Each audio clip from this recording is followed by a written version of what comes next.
me begin by asking both of you about tone with this film. For you, tone as far as a director, and for you, tone as far as the music that you composed for the film. I mean, tone for the film, we wanted to do something, originally we wanted to do something very haunting. I didn't want to do something that was a quote-unquote slasher movie where it was just you hit it and then you leave the theater and you forget. We wanted something that would resonate a little bit. That was something we really went after. So something that didn't start off like a horror movie. We started off beautiful, it looks pretty, it's not bleach bypass or some weird look to it, and then it slowly starts to twist out from under you and become a horror movie. So that was really, where we wanted to go with it. And musically, basically the same kind of concept. You want the music to suck you into the story, and you want to feel from an emotional point of view what's actually happening, what the people are going through, or what's supposed to be scary. You want to sort of really set things up and create a mood that fits with the storyline. And for you, how do you enjoy composing as opposed to being on stage with a band and rocking out? I mean, what's this experience been like for you? It's great. I mean, the thing that I love about film scoring is it takes me out of my rock guy.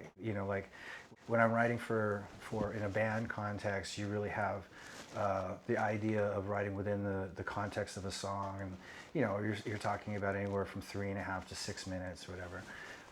Where in film, you just basically relying solely on your imagination having to do with the scene or having to do with the story or the characters. And it's really a lot writing on a different kind of emotion. I don't think I draw on the same things writing for film as I do writing within the context of a rock band. Well, let me ask you, why was Slash the right guy to be the music composer for this movie?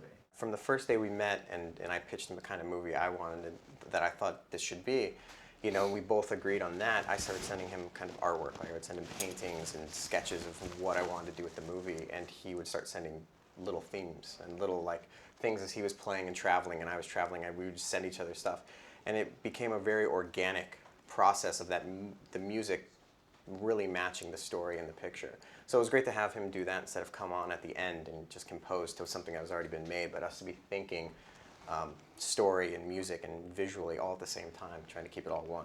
So you guys really got to work from the beginning, ground zero, right. To build this together. Yeah, it was part of the attraction of producing, was also knowing that I was going to be responsible in some way, shape, or form for the end product musically for the film, which has always been a huge fascination for me anyway.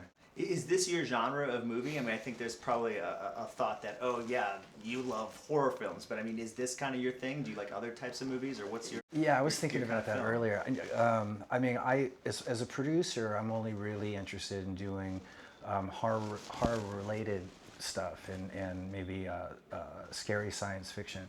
But as a movie fan, I love all the different genres, but I don't feel the need to have to get involved in a romantic comedy or a crime drama. But horror is something I can really sort of sink my teeth in, so to speak.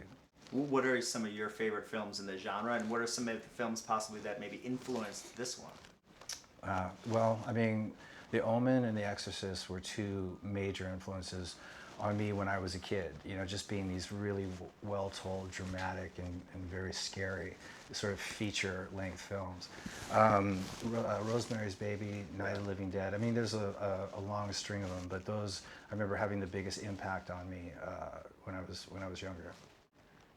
For me, it was definitely more of an era of horror movies. Like 70s was a big, to me, that kind of changed how I thought about horror, and stuff that started off like a normal movie and then slowly twisted into a really messed up place. And that's like even the original Texas Chainsaw Massacre. It starts off weird, but it's not like dark and scary from the moment, and it doesn't even have blood until the end somewhere. It's still really the best one. It's still it's like you go into a room and there's just chicken bones hanging and you're freaking out. Like, it's like, why is that scary? But it is, because it's so abnormal to the story that was being told before that happened. So it was more of an era like that I kind of, when I read this script, and that's where I thought the movie should be. Somewhere where we didn't start off scary, we didn't start off in this like horrifying look, and it slowly twisted into there. Like Shirley Jackson's The Lottery, the short story. It's like normal and everything's happening, and then, oh shit, you're gonna get stoned. Like, it's terrible. So like we wanted to keep that, and I think that's what helps you keep guessing. It's almost like we had to go backwards in storytelling to feel fresh. Well, it's interesting you say that, because horror films have sort of changed in the last decade Yeah. or so. They've become very generic. And it's almost paint by numbers. Not saying they are. I mean, I enjoy, slasher movies and all that stuff, but it becomes like, right when this is going to happen. By the look of the character, you know what's going to happen to that character. Right. And early on with a family, we wanted it to feel like a family. We didn't want it to feel like, here's the bitchy sister and here's the goody two-shoes and this is what's going to That happen one's to her. automatically Yeah. Right, So that it's one's like, gonna die next. Yeah, Yeah, so it was doing somewhere where we wanted to build a family that just felt like a family, like the weird nuances and how they get along and don't get along just felt like a little group of people. So you can't really guess quite what's going to happen, although you're following one character through her point of view.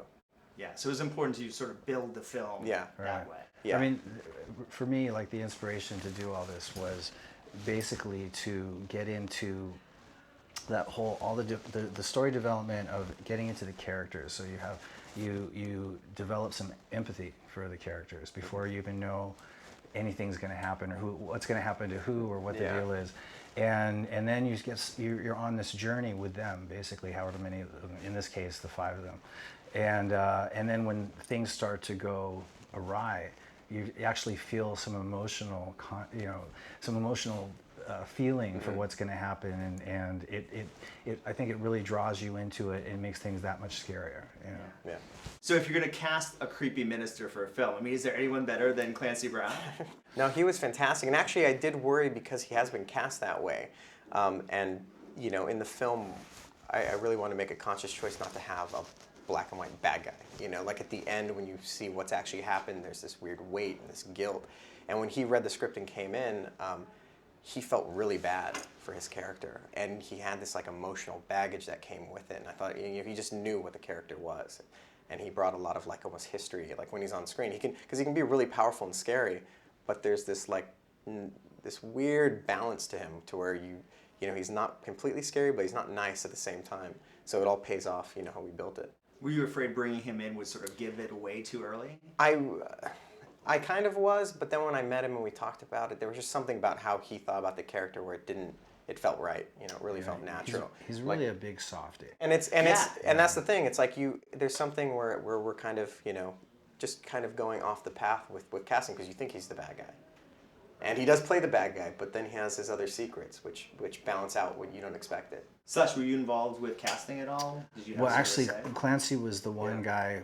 We'd been struggling to sort of figure out who was going to play that role, and Clancy came to mind, and a friend of mine is friends with him, and I said, I've been looking for that guy, Clancy Brown, and he goes, I know him. I said, can you get him this script? And he took to it right away. So that was my sort of real contribution. Other than that, looking at casting sheets and this and that and the other, and he did all the sort of the readings and stuff for all the different people playing all the different parts. Well, and you have Anne Hayes, who is a great actress and brings a certain gravitas to the film as well. Yeah, she was great. I mean, she really is believable in the part. Like she came in, and her husband James Tupper Is actually her came husband. in, in real life. So it was a great one of those weird dynamics. It's like, why cast people have to pretend to be there, and we just get them, and they're both great. I mean, the family element for me really works with the kids and them. She was the first one hired too.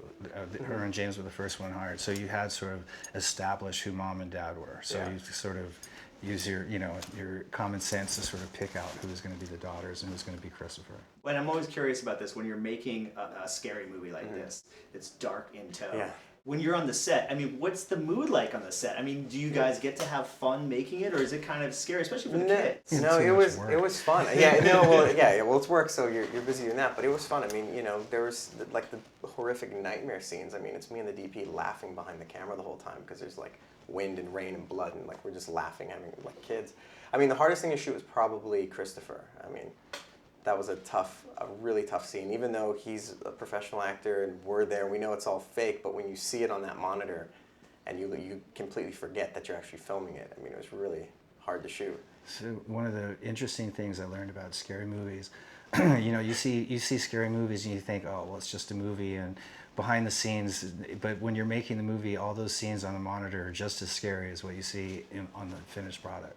Oh, wow. Yeah. If we did it, it'd be funny because I'd look back at the monitor if they were all scared, and I'd say, all right, we got it. Yeah. Yeah. If they forgot that they're sitting 2 feet away from me shooting this, then Certain we did an scenes okay that job. make you jump, you know, like you're working on the score and you keep redoing this one part, and that same thing sort of, you know, makes you jump out of your seat every time it comes around. Wait, / more filmmaking for you? Do you see yourself ever maybe directing and getting on that side of things? I'm totally into producing. I want to be the guy who gets behind, is responsible for putting the right combination of people and the right elements together to make what I want to see in a movie. Directing is another job. I mean, I have no patience behind a camera as it is, so you know, I don't see that in the cards. Been doing more composing for films? Definitely. You know, as long as I'm producing movies, I always want to be involved in what the music's going to be. Hey, it was great talking to both you guys. And / I gotta tell you, the first album I ever bought was Appetite for Destruction. So Thank you. it's a pleasure to talk to you guys today. Thank you so much. Cool. Cool. Awesome. Thanks, guys.